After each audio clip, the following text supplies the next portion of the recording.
Hello, my dear children. How are you? I'm Aarti ma'am, and I'm here with a story for you. Today is Saturday, and we have our Saturday story session. तो आज चलो एक अच्छी सी कहानी सुनाती हूँ आपको मैं। इस कहानी का नाम है पुष्प नगरी। क्या नाम है इस कहानी का? पुष्प नगरी।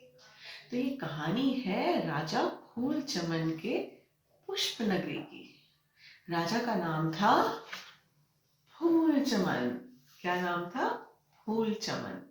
और पुष्प का मतलब क्या होता है? पुष्प का मतलब होता है फूल, फ्लावर्स।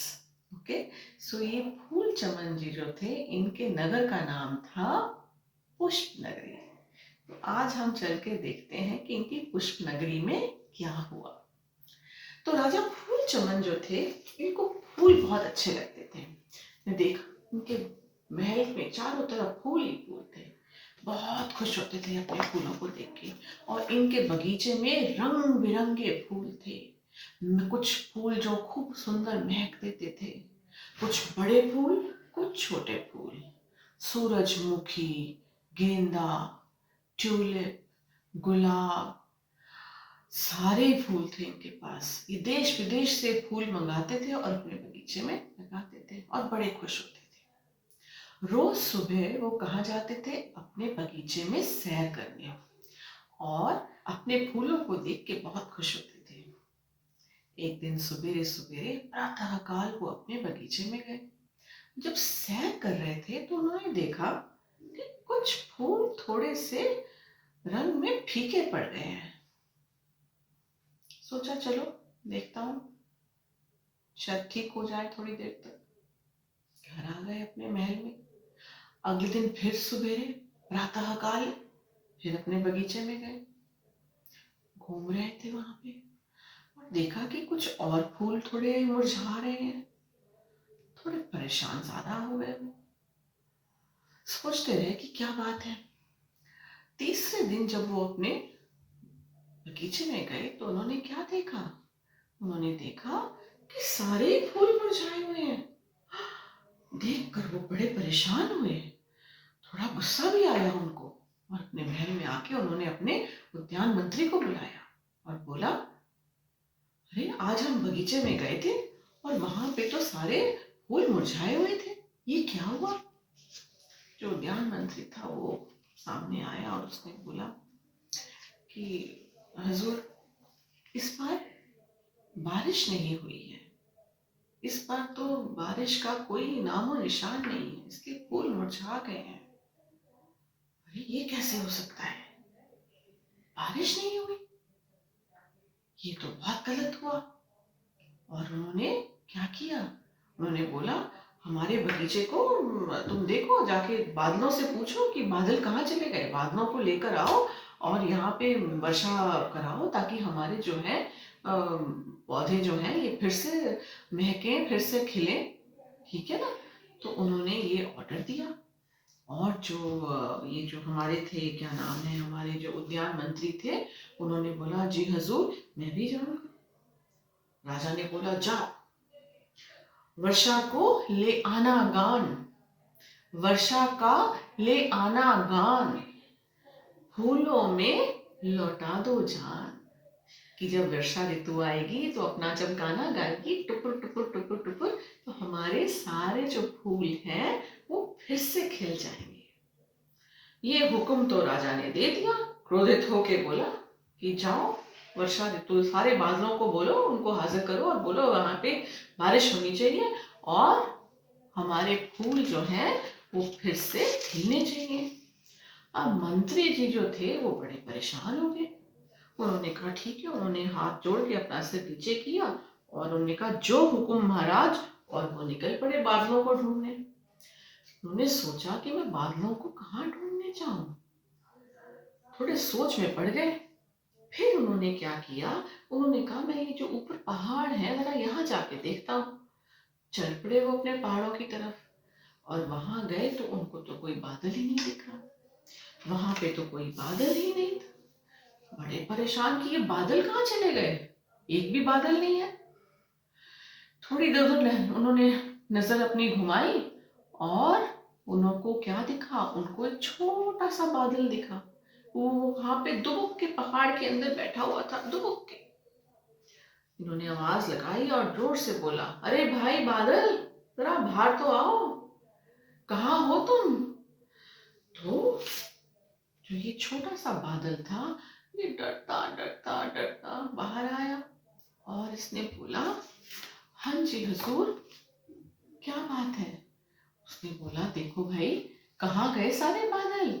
आजकल तो हमारे तो सारे पौधे सूख गए हैं, आपके बादल कहाँ हैं सारे? उसने कहा, मैं क्या बताऊं, मैं अकेला रह गया हूँ, मैं तो अब कुछ कर ही नहीं सकता, सारे बादल जो हैं वो तो चले गए हैं। उसने जो मंत्री था उसने बोला कि नहीं नहीं, तुम बादलों को बुलाओ, मेरे तो महाराज बहुत नाराज बैठे हैं, हमारे सारे पुष्प जो हैं वो सूख गए हैं और हमारे सारे पुष्पों को फिर से इनको तुमने फिर से खिलाना है, तो तुम जल्दी आओ। राजा का हुक्म है क्या कि वर्षा का ले आओ गान, और आगे क्या था, फूलों में लौटाओ जान। वर्षा का ले आओ गान और फूलों में लाओ जान। वर्षा का गान क्या होता है? टुप टुप टुप टुप टुप टुप, टिप टैप टिप टैप, ऐसी बारिश की आवाज आती ना, टिप टिप करके, ऐसी। तो वो गान को वापस लाओ और हमारे सारे फूलों को खिला दो। काश ऐसा हो सकता, बादल ने बोला। क्या बोला बादल ने? काश ऐसा हो सकता, क्योंकि जितने भी बादल हैं वो तो यहाँ रहे नहीं, ठीक है ना। और इन बादलों को कौन कौन ला सकता है? सिर्फ सूरज ला सकता है। अरे ये कैसे? बादल ने कहा कि हमारे तो जगन्दाता सूरज हैं, सूरज दादा ही हमको वापस ला सकते हैं। मंत्री बड़ा हैरान, ये क्या बात बनी, सूरज के साथ आपका क्या ताल्लुक कि वही आपको लेकर आएंगे? तो उस बादल ने बोला कि जब सूरज की तेज गर्मी पड़ती है पानी पर तो क्या होता है, पानी जो है वो भाप बन के उठ जाता है, और जब ये भाप बहुत सारा इकट्ठा हो जाता है तो क्या बन जाता है? बादल बन जाते हैं। और जब ये बादल भारी और घने हो जाते हैं तो इसके अंदर से जो पानी की बूंदें हैं वो अलग हो जाती हैं और वो पृथ्वी पे गिर जाती हैं। ये सुनकर मंत्री जी तो बड़े हैरान हुए, उनको तो पता ही नहीं था ये। तो उन्होंने बोला, ठीक है, अब देखते हैं तुम्हारे कहाँ है सूरज देवता, उनको लेकर आते हैं, ठीक है ना, ऐसा तो काम चलेगा नहीं। तो अब तुम्हारे जो बादल भाई हैं उनको बुलाओ। तो उसने कहा कि नहीं, अब तो सूरज को ढूंढना पड़ेगा। तो मंत्री जी ने बोला, कहाँ मिलेंगे सूरज देवता? ये सूरज देवता, सूरज दादा कहाँ रहते हैं? कहते हो अब तो थोड़ी शाम का टाइम हो गया है। बादल ने क्या बोला, अब शाम का टाइम हो गया, अब तो सूरज जो है वो पश्चिम की ओर चल रहे होंगे, ठीक है ना, तो अब उनको वही पकड़ना पड़ेगा। तो मंत्री जी ने कहा, ठीक है, चलो वहां चलते हैं।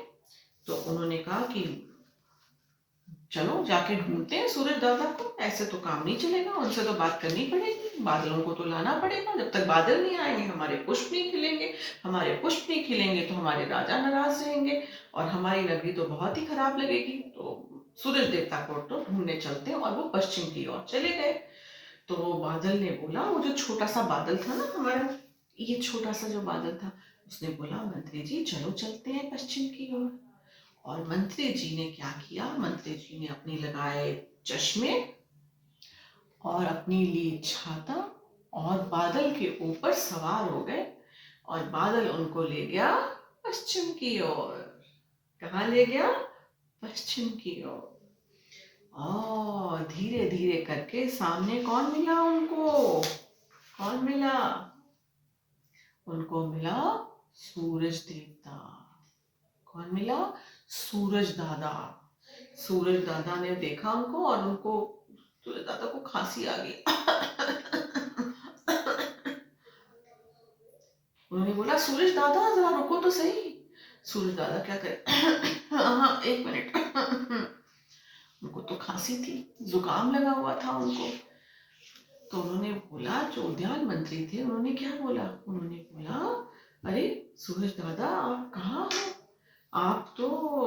आपको तो आना पड़ेगा।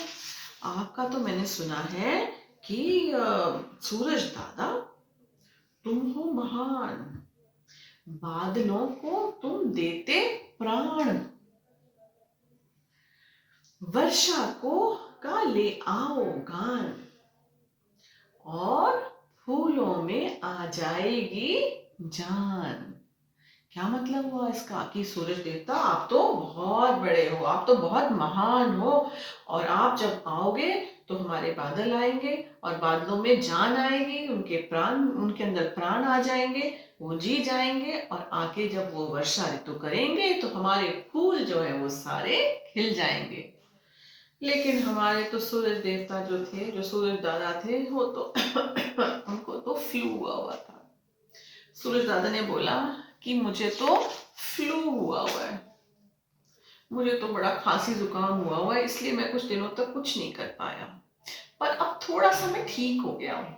अब आप कह रहे हो ना, अब आप मुझे मिलने आए हो, मुझे लग रहा है मैं थोड़ा ठीक हो गया हूँ, तो मैं कोशिश करूंगा कि मैं जल्दी से जल्दी बादलों को बनाना शुरू करूँ, ताकि हमारे जो फूल हैं उनमें आ जाए जान।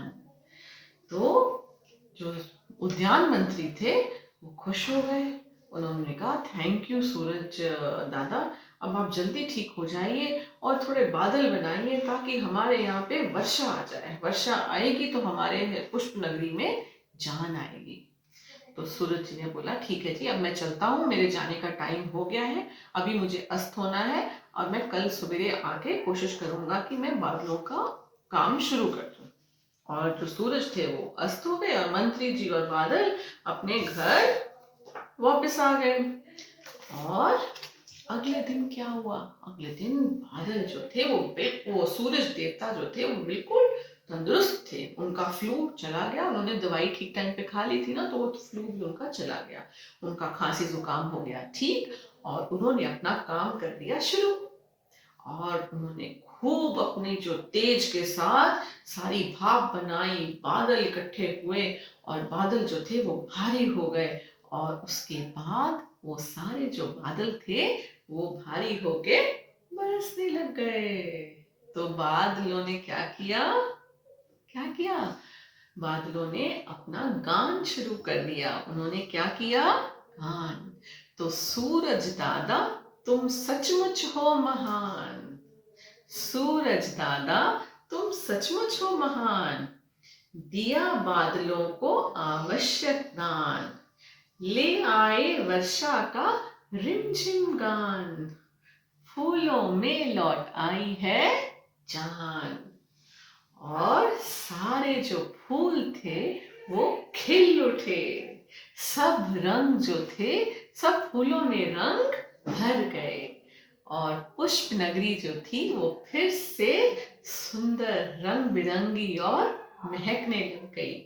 और आपको पता है राजा का क्या हाल हुआ, जो राजा फूल चमन जी थे वो खुश हो गए, उन्होंने अपनी छतरी निकाली और वो वर्षा के अंदर जाके खड़े होकर अपने फूलों को देखकर मुस्कुराने लगे, और उन्होंने बादलों को और सूरज दादा को थैंक यू बोला, और बोला अपना काम ठीक से करते रहा करो, तभी मेरी पुष्प नगरी जो है वो खिलती रहेगी। कैसी लगी बच्चों ये कहानी, अच्छी थी ना, इंटरेस्टिंग थी। ओके, तो अब आपको आज 3-4 बातें बहुत इंटरेस्टिंग पता चल गई हैं कि बादल बनते कैसे हैं, वर्षा कैसे होती है, और वर्षा हमारे लिए कितनी जरूरी होती है, पेड़ पौधों के लिए वर्षा कितनी जरूरी होती है। अब आप जब अगली बार बगीचे में जाओगे ना, तो इतना बड़ा बगीचा जो है इसको पानी कौन देता है, इसको पानी बादल देते हैं। जब बादल जो है बरसते हैं तो सारी पृथ्वी पर पानी फैला देते हैं और सबको पानी मिलता है। हमारी जो है, हमारे जितने भी जो वन है और जितने भी प्राणी हैं वो तृप्त हो जाते हैं इस पानी के साथ। ओके, अगली बार जब आप अपने गार्डन में जाओगे तो याद रखना, सुबह शाम पानी देना बहुत जरूरी होता है पौधों को। ठीक है, आपके पास अपना कोई, अगर आपने कोई गमले में कोई अपने कोई फूल उगाए हैं ना, दिन में 2 बार पानी जरूर देना, तभी वो फूल खिलेंगे। Okay okay children, I hope you enjoyed this story. Okay, I'll see you soon. Bye bye.